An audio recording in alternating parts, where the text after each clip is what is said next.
Murad bəy, qırıcının vurulması məsələsini biz dünən ərzində də geniş şəkildə danışdıq. Trampdan gələn açıqlamanı ya biz gözləmirdik, ya da İsrail gözləmirdi. İsrail daha sərt bir yanaşmanı tətbiq edilməsini istəyirdi. İstəyirdi ki, özləri hücum etdikləri kimi fərqli obyektləri vurmağa davam etsin. Hətta bunu 3-cü mərhələ adlandırırlar, İran iqtisadiyyatının məhv edilməsi.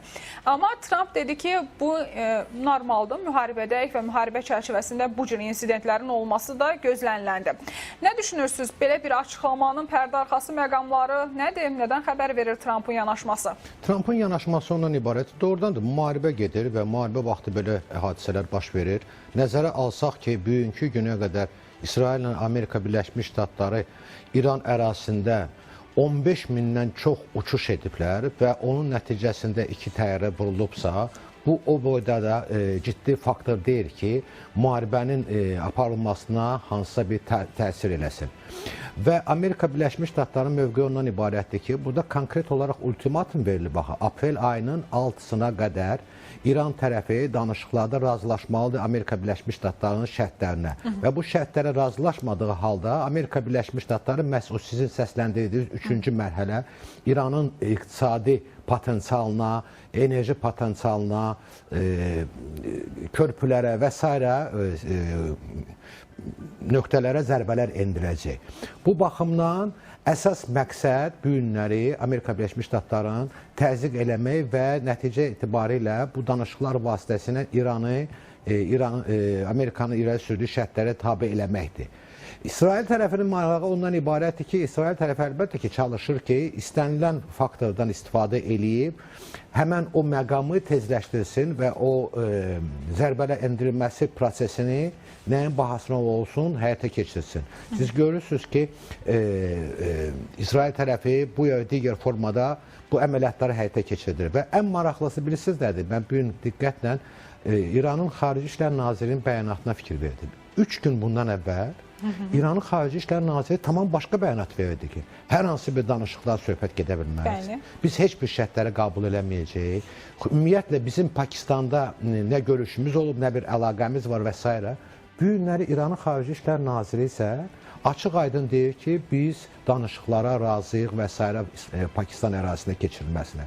Bu nə deməkdir? Bu o deməkdir ki, İran tərəfi başa düşür ki, artıq o ultimatumun vaxtı gəlib çatıb və onlar da hiss edirlər ki, İsrailin zərbələri bundan əvvəl İranın cənub-qərb hissəsində yerləşən neft kimya müəssisəsinə siz də səsləndirdiniz bunu. Məndə olan məlumata yaxın 50-yə yaxın zərbələr endirilib və yanğın indiyənə qədər davam edir orada. Körpülərə zərbələri və s. Bunlar göstərir ki, İran tərəfi artıq başa düşür ki, bundan da sonra həmən o 3-cü mərhələ başlasa, İran doğrudan da çox ağır, mən deyədim, katastrofik bir vəziyyətə düşə bilər.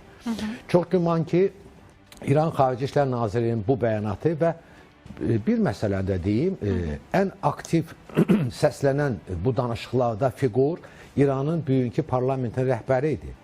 Və bu ilə bağlı çox məlumatlar mətbuatda gedirdi və o özü də bugünə qədər müxtəlif formada çox aqressiv ABŞ-a qarşı bəyanatlar verirdi. Amma bu günləri Bloomberg'in məlumatını mən oxudum ki, onun da istinad eləyərək ona məlumat veriblər ki, danışıqlarla bağlı müsbət fikri söyləyir.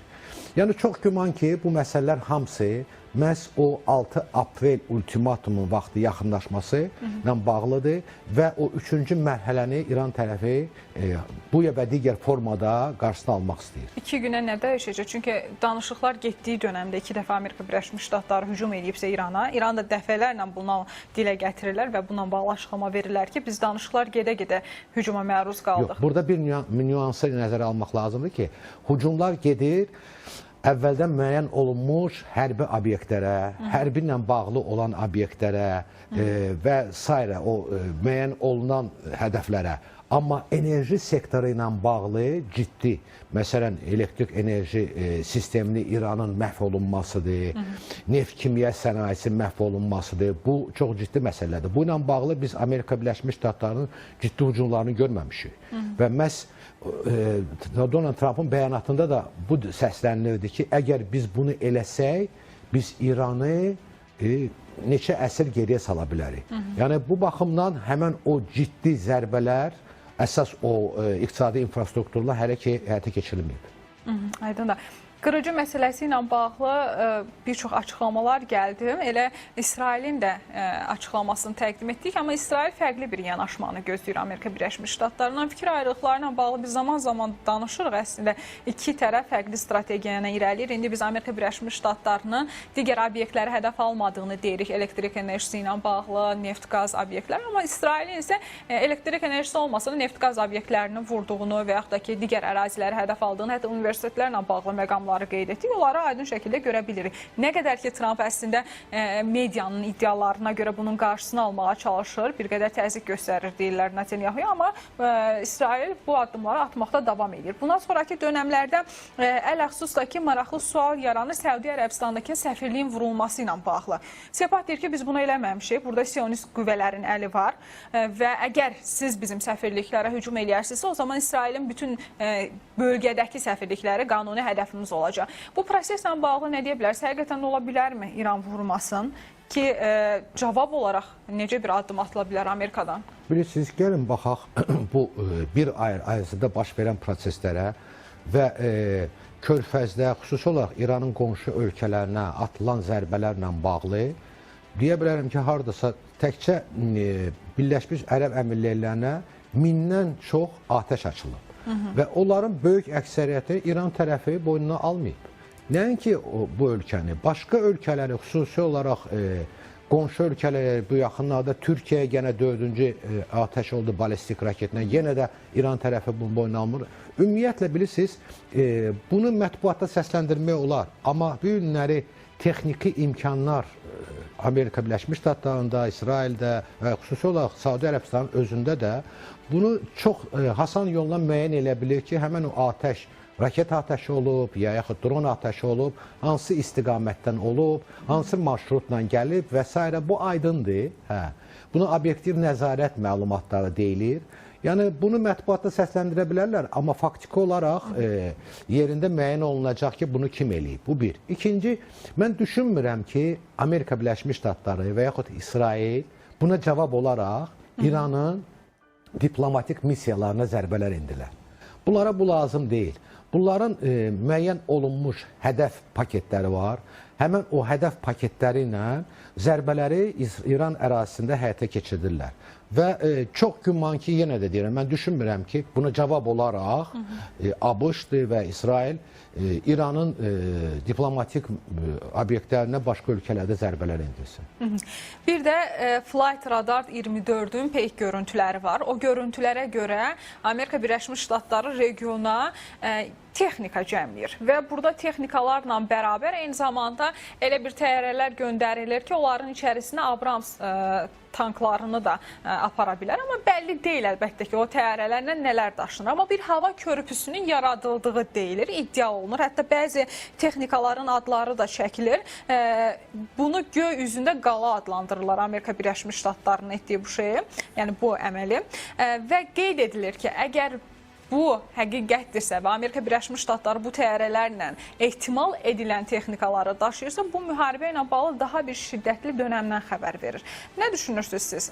Qura əməliyyatları ilə bağlı biz çox danışırıq. Hələ ki, Trump görünür ehtiyatlı yanaşır. Analitiklərin bir qismi deyir ki, Amerika buna getməyəcək, çünki onlar başa düşürlər ki, bu tələdir. Digəri deyir ki, digərləri deyir ki, yox, Amerika Birləşmiş Ştatları bu dəfə prosesləri tamam bitirmək istəyir. Ona görə ya Xarkadası olsun, ya saflaşdırılan uranın çıxarılması olsun, Hörmüzlə bağlı olsun, hər hansı bir məqamla əlaqədar xüsusi bir tapşırıq verə bilər öz əskərlərinə. Sizin yanaşmanız necədir? Flight Radarla bağlı mən dünənləri izləyirdim özüm şəxsən və o siz dediyiniz hava körpünü mən nəzarətdən keçirmişəm. Bəli, Amerikaya məxsus olan iri hərbi nəqliyyat təyyarələri dünənləri həddindən artıq çox böyük, intensiv şəkildə uçuşlar ediblər ABŞ-dan Avropaya, Avropadan da Körfəzə. Bunların içində böyük yük təyyarələr, ağır yüklər qaldırmaq imkanında olan təyyarələr də var. Siz qeyd etdiniz ki, hətta Abrams tankını da götürə bilər. Amma bu təyyarələr müharibədən əvvəl də həmən o körpü vasitə uçuşlar eləyirdilər və regiona ABŞ-ın hava hücumundan müdafiə sistemlərini gətirib yerləşdirdilər Körfəz ölkələrində. İndi isə bu çox güman ki, nəzərdə tutulan quru əməliyyatla bağlıdır və bu ilə bağlı heç artıq gizlətmirlər də ki, artıq Amerika Birləşmiş Ştatlarına məxsus olan xüsusi qruplar, mən bunları sadalaya da bilərəm. Bu 82-ci avia desant diviziyasıdır. Onun əskərləri regiona gətirilir. Onların özlərinin texnikaları da var. Ondan savayı 31-ci və 11-ci dəniz piyadalar qruplarıdır. Bu, Amerika Birləşmiş Ştatlarının ən təcrübəli dəniz piyadaçılarıdır. Onların özlərinin texnikaları var və s. Onları olan bütün regiona gətirilir. Müxtəlif növ Amerika Birləşmiş Ştatlarına məxsus olan xüsusi təyinatlı qruplardır. Bu Delta'da və s. başqalarıdır. Xüsusi helikopter diviziyası var. Həmən o helikopter diviziyası məhz Venezuelada əməliyyatı keçirilmişdi. Gecə vaxtı onlar fəaliyyət göstərirlər. Çox güman ki, həmən o helikopterləri, həmən o təyyarələrlə regiona gətirirlər və siz dediniz ki, quru əməliyyatla bağlı. Bilirsiniz, bu cür əməliyyatlar mətbuat yazdığı kimi həyata keçirilmir onun qərarı. Trump bu günləri istədi, həyata keçirdi, istəmədi, həyata keçirilmədi. Belə cür əməliyyatlar tələb eləyir ciddi hazırlıq. Biz görürük ki, uzun müddətli görürsünüz nə qədər bura texnika daşınır. Bunların hamısı əvvəlcədən hazırlanmış bir planlardır və plan üzrə həyata keçiriləcək. Bu əməliyyatlara başlamazdan öncə Amerika Birləşmiş Ştatlarının quru əməliyyatı ilə bağlı planı yox idi. Ona görəmi bu proseslə əlaqədar vaxt uzanır? Biz onu deyə bilmərik ki, onun planı yox idi. Ona görə ki, ümumiyyətlə Amerika Birləşmiş Ştatları mən sizə deyim, Venezuelanın əməliyyatı bir il əvvəl hazırlaşıblar. Halbuki heç kəs bundan bilmirdi. İranla bağlı əməliyyata 10 illərdir hazırlıq gedir Amerikanın xüsusi qurumlarında. Bu baxımdan orada müxtəlif variantlar var. Onlar hamısı masanın üstündədirlər. İndi hücumlarla bağlı hara hücumlar ola bilər? Quru əməliyyat hansı formadakı? Klassik quru əməliyyata mən inanmıram ki, orada Abrams tankları istifadə olunsun və s. Buna ehtiyac da görmürəm. Və regiona göndərilən qruplar da məhz xüsusi əməliyyatları həyata keçirmək üçün hazırlanmış qruplardır. Bu ola bilər, Xark adasını mən nəzərdə tutmuram. Baxmayaraq ki, bununla bağlı çox danışılır. Mən düşünürəm ki, Xark adası bu tutmaq Amerikaya ehtiyac yoxdur. Ona görə ki, birincisi onu tutandan sonra orada həddindən artıq çox böyük neft infrastrukturu var. Ora hər bir zərbə İran tərəfi endirilsə, Amerika Birləşmiş Ştatlarının əskərləri orada sadəcə olaraq çətin bir vəziyyətə düşəcəklər. İqtisadi baxımdan oranı tutmaq ki, İranın neftinə 90% nefti oradan keçir, ona nəzarət eləmək, ona ehtiyac yoxdur. Ona görə ki, Ormuz boğazında Amerika gəmilərlə onu təhlükəsiz qarşısına ala bilər. Mən düşünürəm ki, Keşm adası var Ormuzda. Bax, o Keşm adasını tuta bilərlər. Ormuzda olan boğazda yaxın olan, dənizə yaxın olan əraziləri tuta bilərlər ki, o ərazilər vasitəsilə İran Ormuzdan keçən gəmilərə təsir edə bilməsin. Siz qeyd elədiniz ki, nüvə silahı istehsal olunan ərazilərdə xüsusi əməliyyatlar keçirilmişdir. Yəni, saflaşdırılmış uranın çıxarılması ehtimalını da səsləndirirlər. Və yaxud yerində neytrallaşdırılması ola bilər. Amma bir məsələni deyim, bu mətbuat demir. Mənim düşüncəmlə ola bilsin ki, Amerika Birləşmiş Ştatları İranın hansısa bir ərazisində çox güman ki, bu həmən o Cənubi-Qərb ərazisində, İraqdan sərhəd olan ərazidə hansısa bir zonanı tutaraq orada İranın müxalif qüvvələri üçün bir plazdarm yaratsın. Bu da ola bilər. Ona görə çox çətindir indidən deməyə. Məhz hərbi təbliğat da ondan ibarətdir ki, düşmanı çaşdırmaqdır. İndi müxtəlif məlumatlar deyiləcək. O məlumatlar müxtəlif tanınmış, hörmətli mətbuat, Amerika mətbuat vasitələrlə yayılacaq. Amma reallıqda biz tamam başqa bir şey görəcəyik və xüsusi olaraq Donald Trump'ın biz danışıqlar, mətbuatla əməkdaşlıq üslubunu nəzərdən keçirsə, biz görürük ki, o hər zaman çalışır fikri yayındırmaq. Biz ilk dəfə yay əməliyyatlarında da gördük bu danışıqların aparılması ilə, bu səfər də danışıqlar aparılması ilə bərabər müharibə qəflətən başladı və çox güman ki, indi də İran tərəfini danışıqlara cəlb eləməklə o sadəcə olaraq vaxt udur, həmən o quru qoşunlara məxsus olan qüvvələri regiona gətirmək üçün. Aydındır. Qısa bir vaxtımız var. Livanla bağlı da istəyirəm fikrinizi alaq. Amerika Birləşmiş Ştatları çağırış edir öz vətəndaşlarına bu ərazini tərk etməklə bağlı. Artıq uzun müddətli demək olar ki, İranla müharibənin başlandığı 1-2 həftə sonra İsrail Livanda əməliyyatlara başladı. Konkret olaraq öz məqsədlərini bəlli eləyirlər. Qəzadakı kimi orada proseslər həyata keçirəcəklər. Hizbullahı tamamilə məhv etməyə adı ilə indi əməliyyatlar keçirilir və minlərlə insan da isə öldürülür. Nə düşünürsünüz? İndi Amerika Birləşmiş Ştatları dəstək verirmi İsrailə Livandakı əməliyyatlarla bağlı? Hətta bir ara Amerikanın hava hücumlarına qoşulacağı da deyilirdi. Sizin təhliliniz necədir? Mənim düşüncəmlə birbaşa olaraq Amerika Birləşmiş Ştatları Livandakı əməliyyatlarda iştirak etmir.